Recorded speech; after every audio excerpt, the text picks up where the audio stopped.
आता आपण सुपरफास्ट 100 ला सुरुवात करणार आहोत।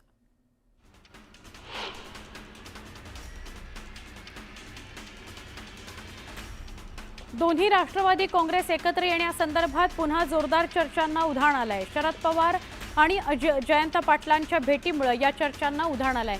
मात्र एकत्र येण्याच्या चर्चांना जयंत पाटलांनी ट्विट करत खंडन केलं।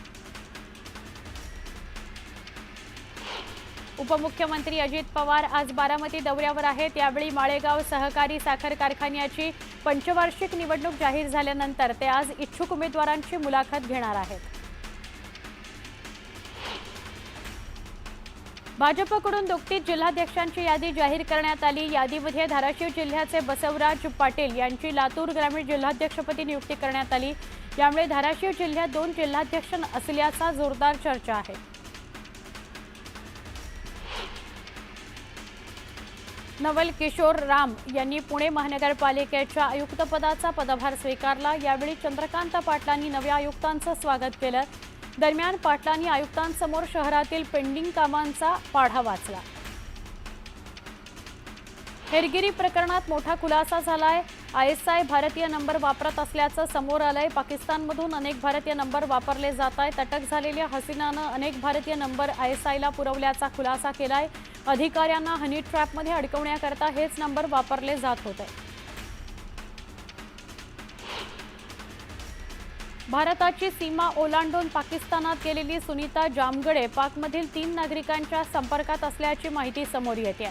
सुनीता संपर्कात असलेले तिघेही पाक गुप्तचर यंत्रणेत कार्यरत असल्याचा संशय पोलिसांनी व्यक्त केलाय। पोलिसांकडून अधिकचा तपास सुरू आहे।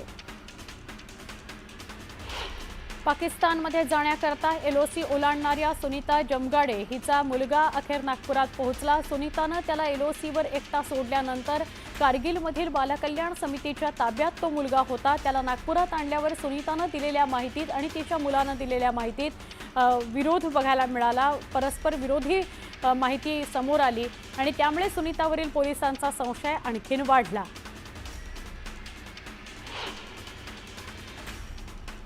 महाराष्ट्र ATSनं भिवंडीतील पडघा इथं मोठी कारवाई केली। पडघ्यामध्ये मोठ्या दहशतवादी कारवायांच्या तयारी सुरू असल्याची माहिती ATSला मिळाली होती। त्यानंतर ATSच्या 22 जणांच्या टीमनं कारवाई करत छापा टाकलेला आहे। धार्मिक भावना दुखावल्याप्रकरणी अटक करण्यात आलेल्या सोशल मीडिया इन्फ्लुएन्सर शर्मिष्ठा पनोलीच्या अटकेवरून आता नव्या वादाला तोंड फुटलंय। पश्चिम बंगाल सरकारकडून पोलीस कारवाईत दुजाभाव केला गेला असा आरोप करण्यात येतोय। मुख्यमंत्री सहाय्यता निधीकरता आता प्रदेशातून देणगी मिळवणं महाराष्ट्र सरकारला शक्य होणार आहे। तर केंद्र सरकारकडून परवानगी मिळवणारं महाराष्ट्र देशातील पहिलं राज्य ठरलं आहे। मुंबईतल्या राणीच्या बागेतील पेंग्विनच्या इंग्रजी नावावरून वाद निर्माण झालेला आहे। नव्यानं जन्मलेल्या पिलांना मराठी नावच देण्यात यावं अशी मागणी भाजपनं केली आहे। याकरता भाजपचे भायखळा विधानसभा अध्यक्ष नितीन बनकर यांनी आंदोलन केलं। यावेळी त्यांनी पेंग्विनना आदू, संजू, तेजू अशी नावं देत भाजपनं ते पेंग्विनचं नामकरण केलं।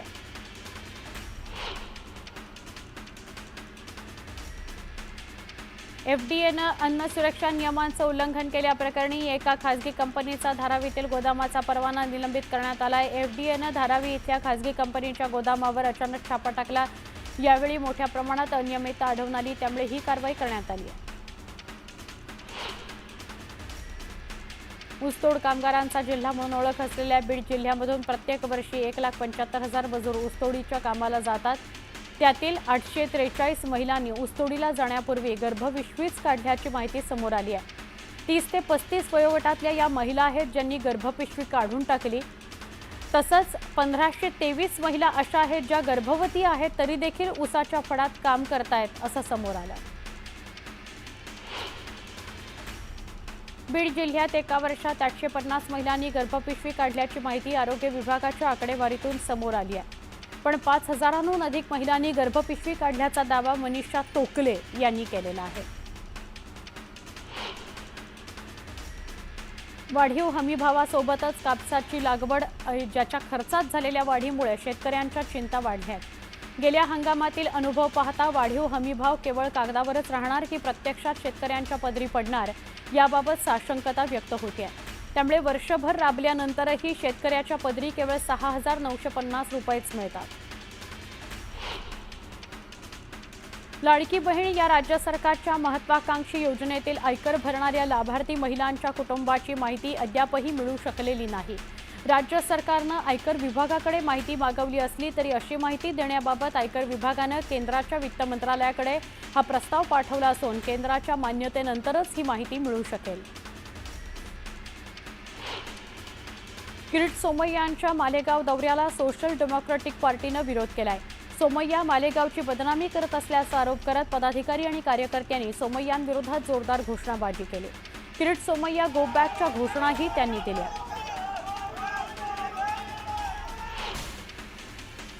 उजनी धरणातून सोलापूरला पाणी पुरवठा करणारी नवीन पाईपलाईन फुटली आहे. त्यामुळे महामार्गावर पाण्याचे 30 ते 40 फूट उंच फवारे उडाले होते. त्यामुळे लाखो लिटर पाणी वाया गेलंय. छत्रपती संभाजीनगरला पाणी पुरवठा करणारी पाईपलाईन पुन्हा फुटली आहे. 700 मिलीमीटर पाईपलाईन फुटल्यानं हजारो लिटर पाणी वाया गेलंय. रस्त्याच्या चौपदरीकरणाचं काम सुरू असतानाच ही पाईपलाईन फुटली. चंद्रपूर ते मोहर्ली दरम्यान नव्या बसेसचा शुभारंभ करण्यात आला. आमदार किशोर जोरगेवार यांच्या पुढाकारानं लोकार्पण करण्यात आलं. पिंपळगाव बसवंतमध्ये शेतकऱ्यांनी आंदोलन करत कांद्याचे लिलाव बंद पाडले. टोमॅटोचे थकीत पैसे न दिल्यानं शेतकऱ्यांनी आक्रमक पवित्रा घेतला. दरम्यान तातडीनं थकीत पैसे देण्याची मागणी करण्यात आली.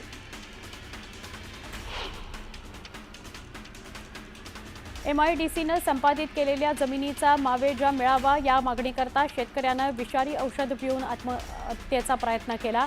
संपादित केलेल्या जमिनीच्या बोर्डावर चढून शेतकऱ्यानं आत्मदहन आंदोलन केलं. आदिशक्ती संत मुक्ताईची पालखी 6 जूनला पंढरपूरकडे प्रस्थान ठेवणार आहे. संत मुक्ताईच्या मंदिरात पालखी सोहळ्याची जयतयारी सुरू झालेली आहे. यावर्षी संत मुक्ताईचा 316वा पालखी सोहळा असणार आहे. जळगावच्या अंजनी धरणामध्ये 27% जलसाठा शिल्लक आहे. कासोदा आणि एरंडोल या गावांसह 10 ते 15 गावांना या धरणातून पाणी पुरवठा होतो.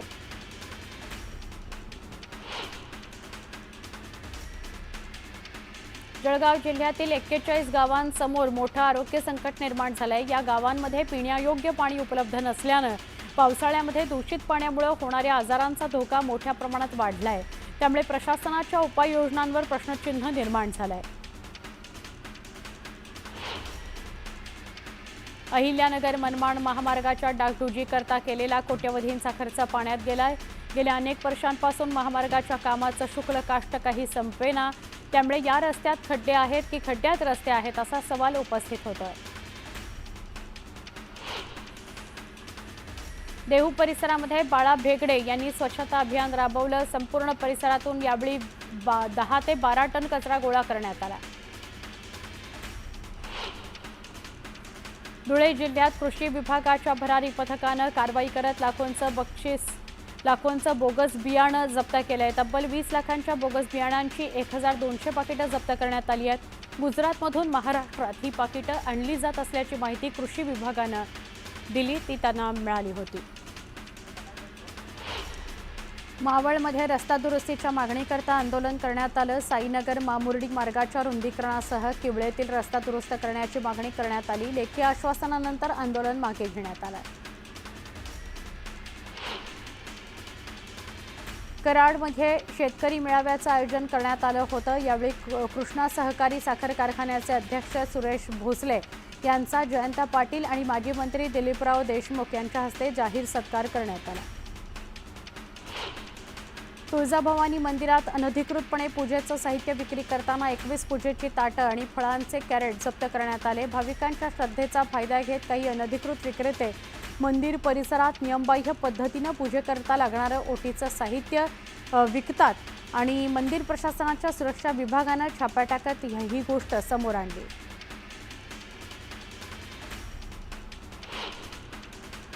अहिल्यानगरच्या राहुरी तालुक्यातील बापूजी तनपुरे सहकारी साखर कारखाना निवडणुकीत जनसेवा मंडळानं एकहाती सत्ता मिळवत 21 जागांवर वर्चस्व मिळवलं. जनसेवा मंडळाचं नेतृत्व बाजार समितीचे सभापती अरुण तनपुरे आणि माजी राज्यमंत्री प्राजक्त तनपुरे यांनी केलं. गोंदिया जिल्ह्यातील देवरी ग्रामीण रुग्णालयाला जगद्गुरू नरेंद्राचार्य महाराज संस्थांतर्फे रुग्णवाहिका देण्यात आली। त्यामुळे आता महामार्गावरील अपघातग्रस्तांकरता सुविधा मिळणार असून आमदार संजय पुराम यांच्या हस्ते लोकार्पण संपन्न होणार आहे। चंद्रपूर जिल्ह्यात दाखल झालेल्या रानटी हत्तींवर नजर ठेवण्याकरता वन विभागाने त्रिस्तरीय पथकाची निर्मिती केलेली आहे। या रानटी हत्तींनी ताडोबापर्यंत धडक मारल्याने वन विभाग अलर्ट मोडवर आलेला आहे।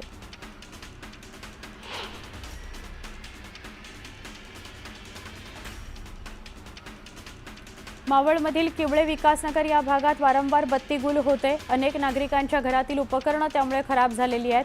संतप्त झालेल्या नागरिकांनी महावितरणच्या अधिकाऱ्यांना घेराव घातला, जाब विचारला। सोलापूरमध्ये एका वाहन मालकानं त्यांचं दुःख गाडीवर लिहिलं। तशी तर मी मोठ्या घरची राणी, मात्र हगवणींनी बदनाम केलं, असा मजकूर लिहित भावना व्यक्त केल्या।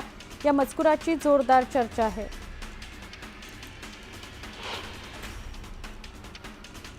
मावळमध्ये चोरीच्या घटनांमुळे व्यापारी आणि नागरिकांमध्ये भीतीचं वातावरण आहे। तातडीनं चोरट्यांना अटक करण्याची मागणी करण्यात आली आहे। निफाडच्या कोकणगाव भागात बिबट्याचा मुक्त संचार बघायला मिळाला आहे। भक्ष्याच्या शोधात असलेला बिबट्या थेट एका बंगल्याच्या आवारात शिरला, पण शिकार न मिळाल्यानं त्यानं तिथून पळ काढला। हा सगळा प्रकार सीसीटीव्हीत कैद झालेला आहे। मात्र बिबट्याच्या मुक्त संचारामुळे नागरिकांमध्ये भीती आहे। गोपीनाथ मुंडे यांच्या पुण्यस्मरणानिमित्त बीडच्या परळी इथल्या गोपीनाथ गडावर जय तयारी करण्यात आली आहे। मोठमोठ्या कमानी आणि फ्लेक्स लावण्यात आलेले आहेत।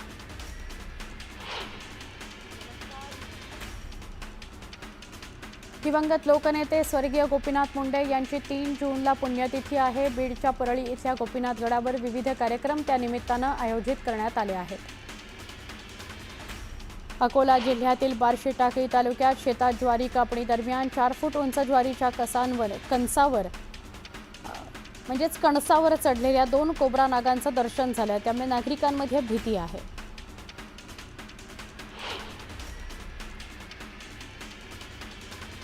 इगतपुरी पिंपळगाव बसवंत परिसरामध्ये पोलिसांनी कारवाई केली। अवैध गुटखा जप्त केला। 1,56,00,000चा अवैध गुटखा जप्त करत पोलिसांनी कारवाई केली।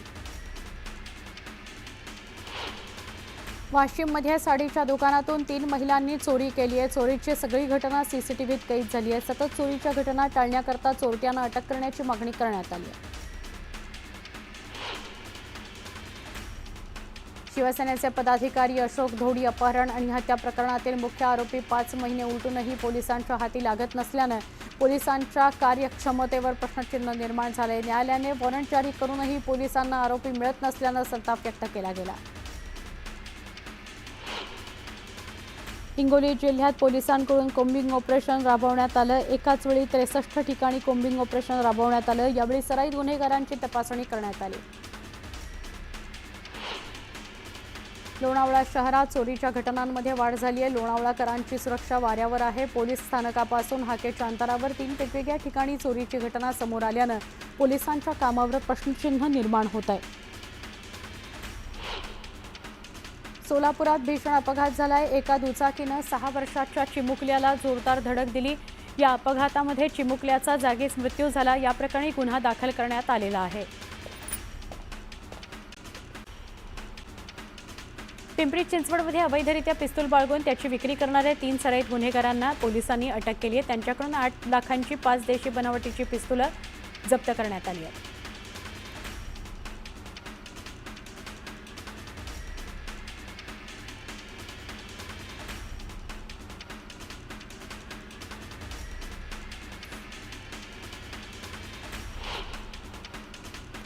पिंपरी चिंचवडमधील विठ्ठलनगर परिसरात सिगरेट मागितल्याच्या रागातून एका 26 वर्षाच्या तरुणाची सिमेंटचा ब्लॉक डोक्यात घालून हत्या करण्यात आली।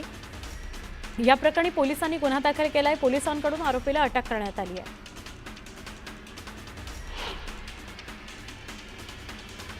बुलढाण्यामध्ये मोहेगाव जवळ एसटीनं दुचाकीला धडक दिली। या दुचाकीवरील 2 गंभीर जखमी झाले आहेत। जखमींना सामान्य रुग्णालयात हलवण्यात आलं। मुंबई पुणे महामार्गावर पहाटेच्या दरम्यान पुणे लेनवर शिवशाही बसचा अपघात झाला। बसनं अज्ञात वाहनाला धडक दिली। या अपघातात वाहकासह 13 प्रवासी जखमी झाले। त्यांना उपचाराकरता रुग्णालयात दाखल करण्यात आले।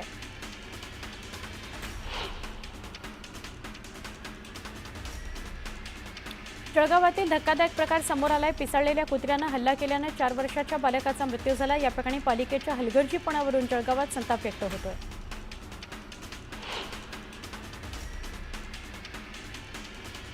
मालेगावच्या गिरणा नदीवर असलेल्या बंधाऱ्याच्या सांडव्याच्या भिंतीवरून काही टबाळखोर तरुण पाण्यात उड्या घेऊन जीवघेण्या स्टंटबाजी करतायत। विशेष म्हणजे ही मुलं केवळ भिंतीवरून पाण्यात उड्या मारत नाहीये, तर पाणी अडवण्याकरता लावण्यात आलेल्या लोखंडी प्लेट्स आणि भिंतीत असलेल्या गॅपमधून दुसऱ्या बाजूला जीवघेणी कसरत सुद्धा करतायत।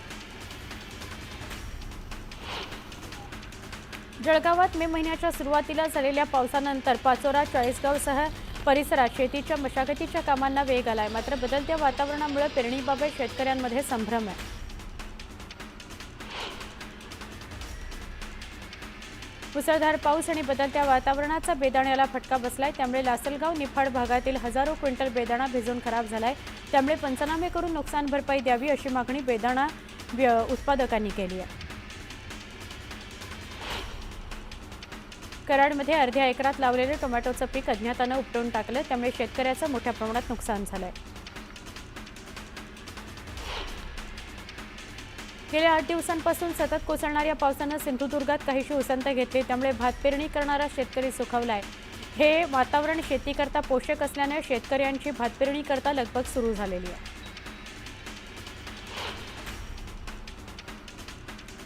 बदललेल्या वातावरणामुळे मान्सूनच्या प्रवासाची गती कमी व्हायला सुरुवात झाली आहे। 10 जूनपर्यंत तरी मान्सूनचा प्रवास थांबणार असल्याचा अंदाज। त्यामुळे पेरणीची घाई करू नका असा सल्ला कृषी विभागाकडून देण्यात आला आहे। सोलापूरच्या उजनी धरणाची पाणी पातळी 45 वर्षात पहिल्यांदा मे महिन्यात जिवंत साठ्यात आहे। सध्या धरणात 78 टीएमसी पाणीसाठा उपलब्ध आहे। 8 दिवसाच्या पावसामुळे उजनी धरणात 24 टीएमसी पाणीसाठा उपलब्ध झाला आहे। मुसळधार पावसामुळे सोलापुरातील भीमा नदी तुडुंब भरून वाहते। यंदा भीमा नदी ऐन उन्हाळ्यातच वाहू लागली।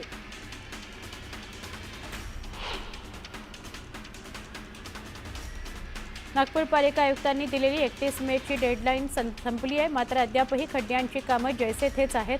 नागपुरातील अनेक रस्त्यांवर खोदून ठेवलेले खड्डे तसेच असल्यानं मुसळधार पावसानंतर हेच खड्डे जीवघेणे ठरण्याची भीती व्यक्त होते।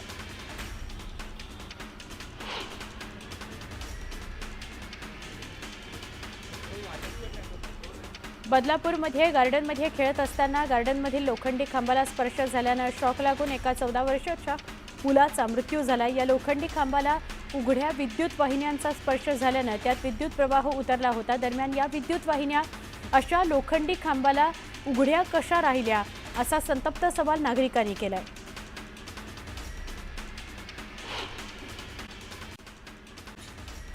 रशिया आणि युक्रेन युद्ध आणखीनच भडकलंय। युक्रेनच्या सैन्यानं रशियातील 2 वेगवेगळे पूल स्फोटात उडवून दिले। या हल्ल्यात 7 जणांचा मृत्यू झाला आणि एकूण 70 जण जखमी झाले। युक्रेननं रशियावर केलेल्या हल्ल्यानंतर रशियानंही जोरदार उत्तर दिलं। रशियानं युक्रेनवर मोठी मिसाईल डागली। रशियानं थेट युक्रेनच्या आर्मी ट्रेनिंग सेंटरवर हल्ला केला। रशियानं केलेल्या या हल्ल्यात युक्रेनचे 12 जवान ठार झाले, तर सुमारे 60 पेक्षा जास्त जवान जखमी झाले।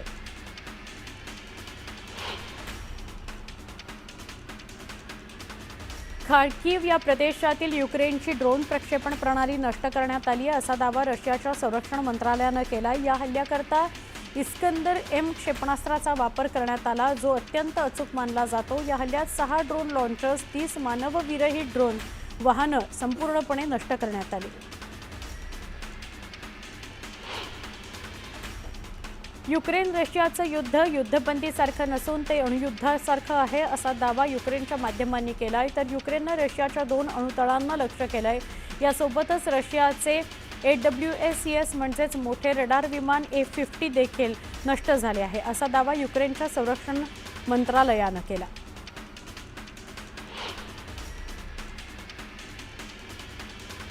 सिक्कीमच्या मंगनमध्ये पूर परिस्थिती उद्भवली आहे। काही ठिकाणी मुसळधार पाऊस आहे। नदी नाल्यांना पूर आलाय। मुसळधार पावसामुळे भूस्खलन, पूर अशा घटना घडतायत। ईशान्येकडील राज्यात तिहेरी संकट आहे। मंगनमध्ये नदीच्या पाणी पातळीत वाढ झाली आहे। भूस्खलन झाल्यानं पुलाचं नुकसान झालंय।